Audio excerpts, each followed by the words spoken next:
na mwanao. Yaani amefikia hatua mpaka anasema mke wangu kuwa ameshakufa. Kweli ni sawa? Yaani mtu baki ndo ana huruma na mke wangu kuliko mwanangu wa leo? Wewe ni mtu aina gani wewe? Light, kama ningekuwa sina imani ambayo imesimama, ningeamini moja kwa moja kwamba ule ugonjwa unaomsumbua wewe unahusika. Inatosha. Inatosha. Nasra. Nasra.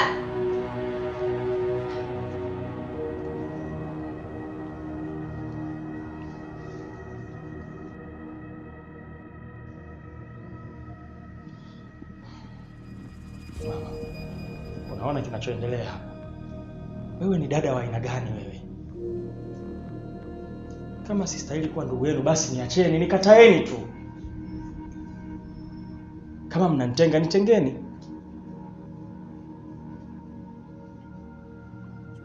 Na kama kuna siku imewahi kutokea mbwa kumng'ata mmiliki wake, basi ni leo. Mjomba, kama kuna siku ambayo ungenitolea radhi, ungenikosea, basi leo ndo itatokea leo.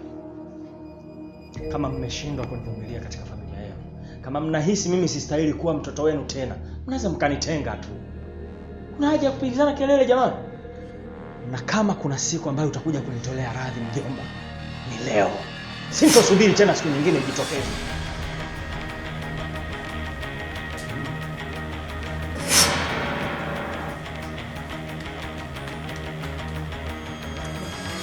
Nimechoka.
Mr. Aziz. Naam. Cha kwanza nikupongeze na nikuondoe wasiwasi na shaka kwa kitu ambacho ulichokiona. Ni kwamba kama unakumbuka kipindi kile wakati wa matibabu nilikueleza kwamba kuna mabadiliko ambayo utayaona taratibu yanatokea, yanaanza. Sasa hizi ni moja ya viashiria vya mabadiliko na improvement kwa mgonjwa. Kwa hiyo ni kuondoe shaka kabisa, kuwa na amani. Na leo umeona hivi, kesho na kesho kutwa unaweza kuona kuna kingine tena kinatokea, either kimesogea hivi, kimefanya hivi. Kwa hiyo ni kuondoa shaka, tukua na amani, ni viashiria vizuri kabisa vilichokiona. Daktari. Kwa hiyo unataka kuniambia kwa mke wangu sasa anaelekea kupona moja kwa moja? Na kama nilivyokuambia, kwa matibabu haya tunayompatia na dawa akiendelea kutumia kama ulivyofanya, basi kuna improvement zitaendelea kuonekana tu, zinabadilika. Leo umeona hiki, kesho tunaona kiashiria kingine.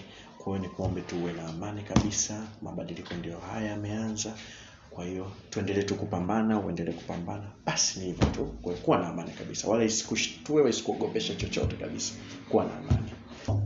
Sawa, mimi nikuombe tu usizichoke shukrani zangu. Ndio. Na nitaendelea kukushukuru. Ndio. Na nikiona swala lolote ambalo usilielewi lazima nirudi kwako. Wala usijali. Yaani usijali, kuwa na amani kabisa. Karibu sana. Nikiona lazima nifike kwako. Asante. Eliza.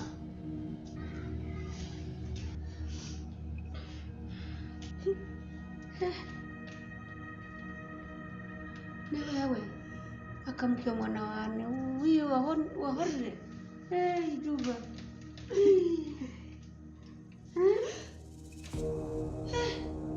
nairungo kana mwana wane haikiri ha parikuwa tu ni soni aka eval maduga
utakuwa msamehe kwa hili. Nimekusamehe, usilie.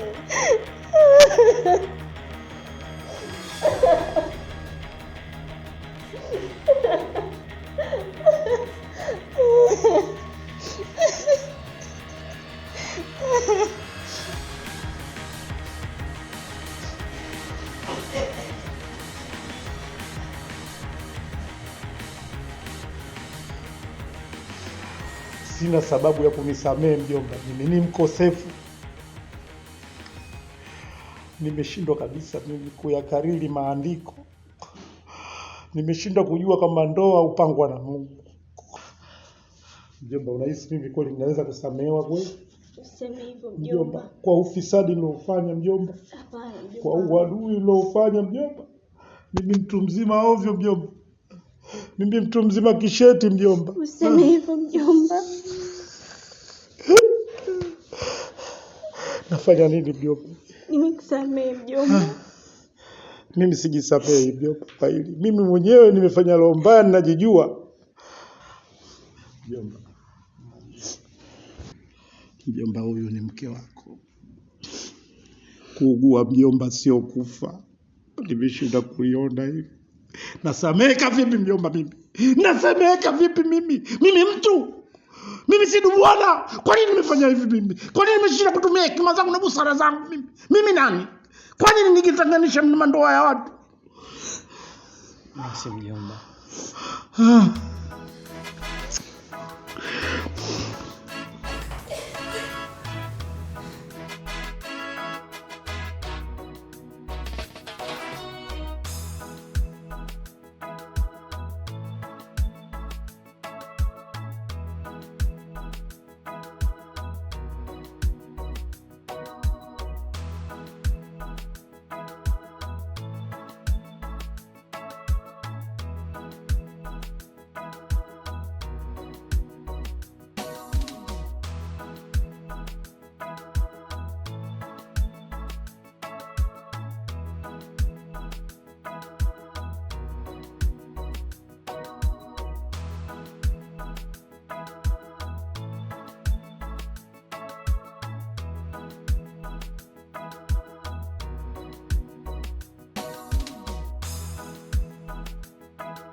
Kwa hivyo niombe tu baby, epushe vikwazo niamini kipenzi chako.